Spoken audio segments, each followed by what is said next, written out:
Jaga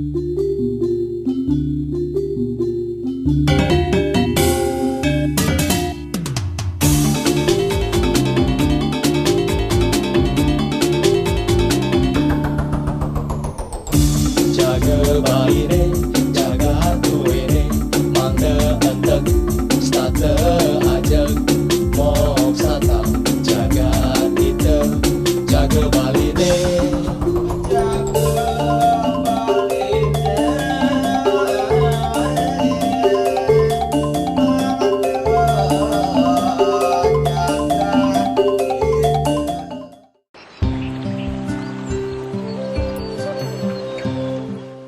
Pesta Kesenian Bali tahun 2022 kali ini mengambil tema Huluning Amerta yang memiliki makna memuliakan air sumber kehidupan.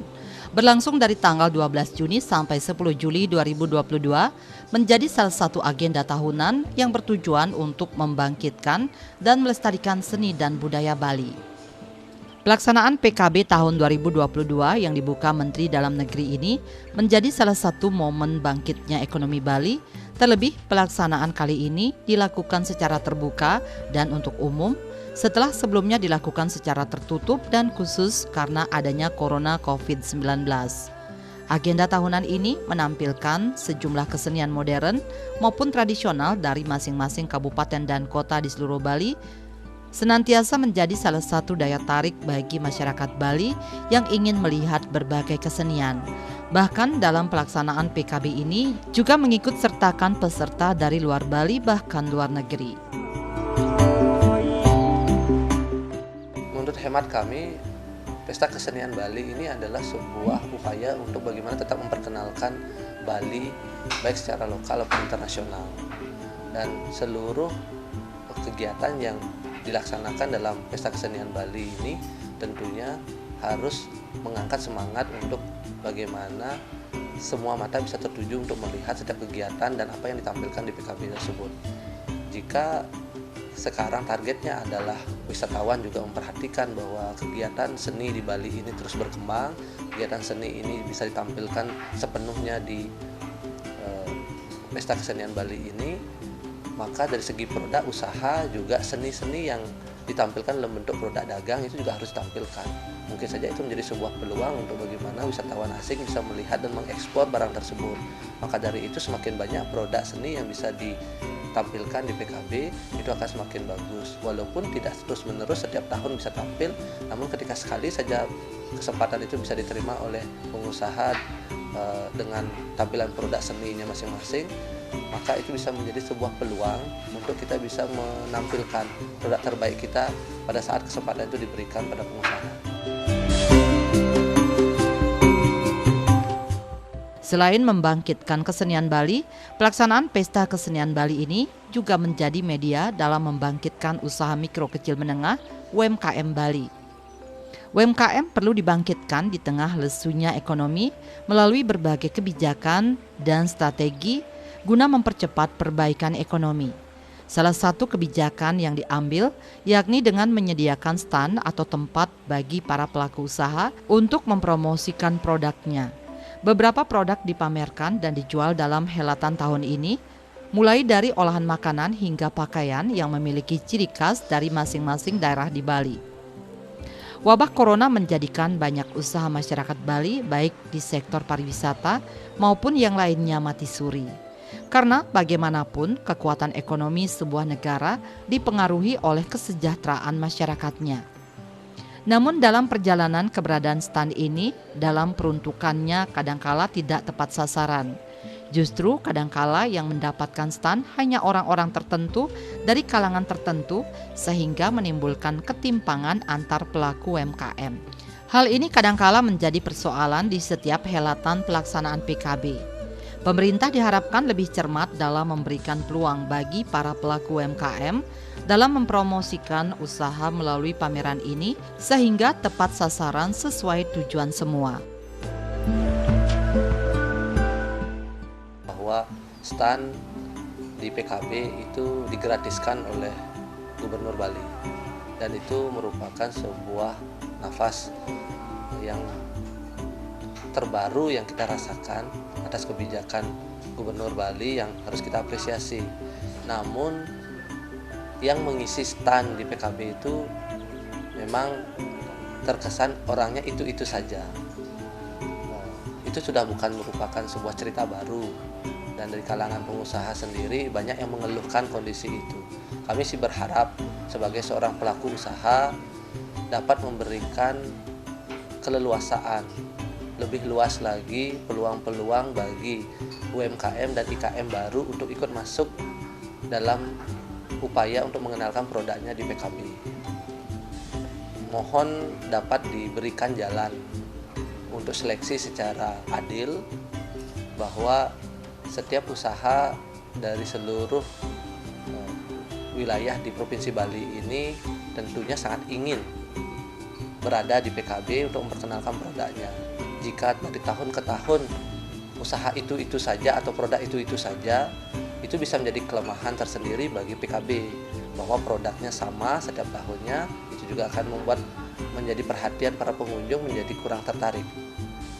Beda dengan pertunjukan seni yang ditampilkan, itu akan berbeda setiap tahunnya, karena mungkin saja yang melakukan konsep tariannya itu berbeda orang, dan penarinya juga berbeda-beda.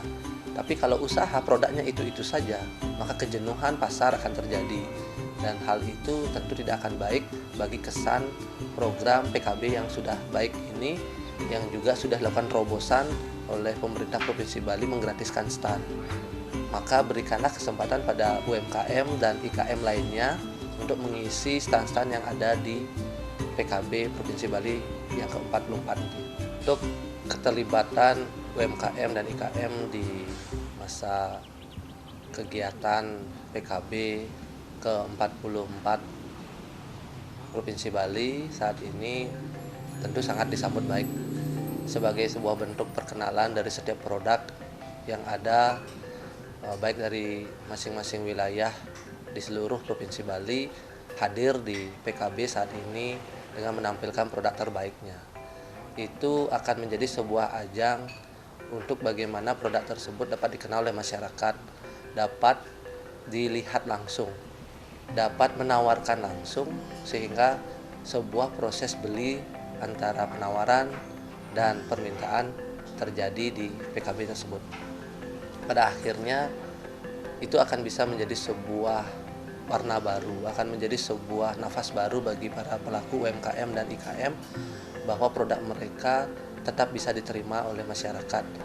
Untuk menghindari kesan bahwa digratiskannya stand-stand yang ada di PKB itu seperti pasar malam, tentunya kami mendorong dari pemerintah melalui dinas terkait untuk melakukan penataan, untuk melakukan sebuah pendataan kembali tentang usaha apa yang harus tampil di PKB tersebut.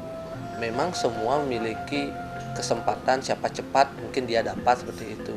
Namun kembali lagi kami anjurkan, kami sarankan bahwa pentingnya mengakomodir pasar-pasar yang belum pernah ada di PKB. Pentingnya menarik perhatian pengunjung dengan memberikan tampilan produk dan dagangan yang baru mungkin di PKB dari tahun ke tahunnya. Jadi mungkin saja solusinya adalah jika tahun ini produk A dan pengusaha A sudah mendapatkan kesempatan untuk tampil di PKB, maka di tahun berikutnya mungkin di PKB ke-45 adalah pengusaha B dan produk B yang akan tampil, sehingga tidak menetun. Itu mungkin solusi yang bisa kita tawarkan, dan dinas terkait dapat lebih terbuka lagi kepada usaha-usaha lain atau pengusaha-usaha lainnya untuk bisa berbagi ruang dan kesempatan di PKB. Seringkali dalam pelaksanaannya tidak sesuai dengan peruntukannya. Misalnya, penyediaan tempat bagi para pedagang yang sudah dipusatkan di satu area dengan harapan tertata dengan baik, namun ada sejumlah oknum pedagang yang sembunyi-sembunyi jualan di tempat yang bebas pedagang. Hal ini kadangkala menimbulkan kesan kumuh atau seperti pasar malam sama di tempat umum lainnya. Pemerintah dan panitia pelaksana pun terus melakukan perbaikan di segala bidang sehingga ke depan tidak lagi menimbulkan sebuah persoalan. Hal ini dibuktikan dengan semakin tertatanya antar lokasi pameran pentas dengan pedagang. Begitu pula dengan penataan lokasi dan lahan parkir yang kadangkala mengganggu kenyamanan para pengunjung. Sejak 2 tahun terakhir keterpurukan kita selama masa pandemi, tentu para pengusaha sangat terasa sekali dampaknya atas setiap kebijakan yang tentunya tujuannya adalah baik menjaga kesehatan dan keselamatan kita bersama. Dan saat ini semua itu sudah dilonggarkan, Presiden sudah memberikan sebuah arahan untuk pemerintah bisa memberikan keleluasaan bagi masyarakat bisa tanpa masker dan boleh melaksanakan kegiatan-kegiatan yang dalam jumlah banyak pengunjung yang datang. Dan PKB ini sudah membuktikan bahwa Bali sudah waktunya bangkit. Kini sambut baik sekali, dan kecemasan kita atas pandemi sebaiknya kita lakukan pola menjaga diri masing-masing bagaimanapun untuk bisa kita tidak lagi membuat pandemi ini seolah-olah bangkit. Jangan sampai sebuah kegiatan yang bertujuan baik dijadikan sebuah alasan pandemi ini bangkit kembali. Bali saat ini sudah berupaya untuk bagaimana meningkatkan nilai ekonomi atau pendapatan daerahnya melalui sektor-sektor kecil, dan ini harus disupport oleh pemerintah. Kesempatan PKB ini untuk mengundang, kembali lagi saya sampaikan, untuk mengundang seluruh UMKM dan IKM untuk hadir berbagi informasi tentang produk. Itu juga merupakan potensi untuk bagaimana pasar ini semakin luas. Maka kesempatan untuk kita membuat usaha-usaha kita menjadi tampil baik di PKB ini harus sejalan dengan kebijakan pemerintah memberikan ruang yang besar untuk setiap orang masuk ke PKB tanpa membatasi, mungkin tentunya dengan prokes yang benar di masing-masing dan menjaga imun tubuh masing-masing, sehingga program PKB ini bisa berjalan dengan baik. Tema PKB tahun 2022 kali ini, Huluning Amerta, yang memiliki makna memuliakan air sumber kehidupan, sangatlah penting bagi Bali. Karena saat ini sejalan dengan pertumbuhan ekonomi masyarakat Bali tinggi dan berdampak pada ketersediaan air. Penggunaan air secara membabi buta di segala sektor menjadikan ketersediaan air di bawah tanah semakin menipis. Kondisi ini tentunya jika dibiarkan terus-menerus akan menjadikan Bali krisis air. Jika krisis air terjadi, maka dapat dibayangkan pula bagaimana nasib makhluk hidup di bumi ini yang sangat bergantung pada air. Karenanya melalui pelaksanaan PKB tahun ini, semua pihak diharapkan menjaga keberadaan air.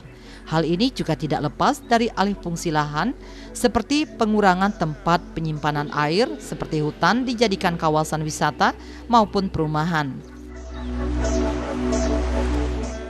Tema yang diambil oleh pemerintah Provinsi Bali saat ini berkaitan dengan PKB yang ke-44 tahun 2022 ini, yaitu Danu Kerti Huluning Amerta, itu adalah bagaimana memuliakan air sebagai sumber kehidupan. Kalau boleh, saya sebagai seorang pengusaha yang juga memiliki usaha di pinggir danau Beratan di Bedugul, itu Bali ini sudah dikaruniai 4 danau yang berada di ketinggian hampir 1.200 dari permukaan air laut. Artinya apa? Sumber air kita sudah ada di atas, maka seluruh aliran air ke bawah harusnya bisa terjaga. Kita diberikan sumber air dari atas untuk dialirkan ke bawah ke seluruh aliran air di Provinsi Bali, mungkin dari utara menuju ke selatan. Jika yang di utara bisa dijaga, maka yang di selatan pasti akan terjaga sumber airnya. Artinya tema ini kami harapkan tidak hanya menjadi sebuah tema, namun bagaimana tindakan nyata untuk menjaga danau-danau kita yang ada di Bedugul, yang ada di Pancasari, yaitu Danau Tamblingan, Danau Buyan, dan Danau Beratan, serta Danau Batur yang ada di Kintamani. Itu benar-benar dilakukan tindakan nyata untuk menjaga bagaimana air ini tetap pada volumenya, jangan sampai terjadi kekeringan karena adanya sebuah proses pembabatan hutan ataukah pengalih fungsian lahan, seperti itu. Banyak sekali mungkin hal-hal kecil yang kita anggap sederhana, namun itu berdampak, yaitu seperti penggalian ataukah mungkin maksud saya adalah pengeboran yang ada di daerah-daerah dekat danau ataukah usaha-usaha yang mengebor tanah itu menarik air naik ke atas namun tidak memberikan serapan air kepada tempat dia membuat usaha. Jadi air diambil namun tidak ada air yang terserap, air semua terbuang ke sungai sehingga keseimbangan air tanah itu tidak terjadi. Harusnya adalah ketika rumah ataukah mungkin usaha yang melakukan pengeboran air atau membuat sumur bor itu diimbangi dengan pembuatan serapan air sehingga ketika hujan terjadi air menyerap ke tanah juga sehingga terjadi keseimbangan. Itu mungkin hal kecil yang mungkin pernah kita pelajari bersama, namun kembali lagi berkaitan dengan tema PKB ini, air adalah sumber kehidupan. Maka kita sudah dikaruniai 4 danau besar di sisi utara Provinsi Bali dengan ketinggian yang cukup yaitu sampai 1.200 dari permukaan air laut. Jika ini dijaga dengan baik maka seluruh aliran air di Bali Selatan, Bali Tengah itu pasti akan terjaga juga dengan baik. Maka mari kita jaga sumber air kita ini 4 danau yang ada di Bali ini dengan baik. Wabah corona yang menjadi sebuah pukulan berat bagi ekonomi seluruh dunia tidak terkecuali Bali yang sebagian besar pendapatan anggaran daerahnya berasal dari sektor pariwisata. Namun setidaknya wabah ini juga menjadi pelajaran terutamanya dalam mencari sumber baru pendapatan daerah dan tidak terpaku pada satu sektor. Bukan kali ini saja ekonomi terguncang karena matinya sektor pariwisata, namun juga beberapa kali seperti bencana bom Bali 1 dan 2 yang sempat membuat ekonomi Bali turun. Hal ini tentunya menjadi sebuah pembelajaran bagi pemerintah sehingga ke depan ada sumber PAD lain yang bisa menopang ekonomi Bali. Tentunya pelaksanaan PKB tahun ini juga dapat dimanfaatkan sebagai momen untuk membangkitkan ekonomi Bali dan juga upaya dalam menjaga dan melestarikan seni dan budaya Bali.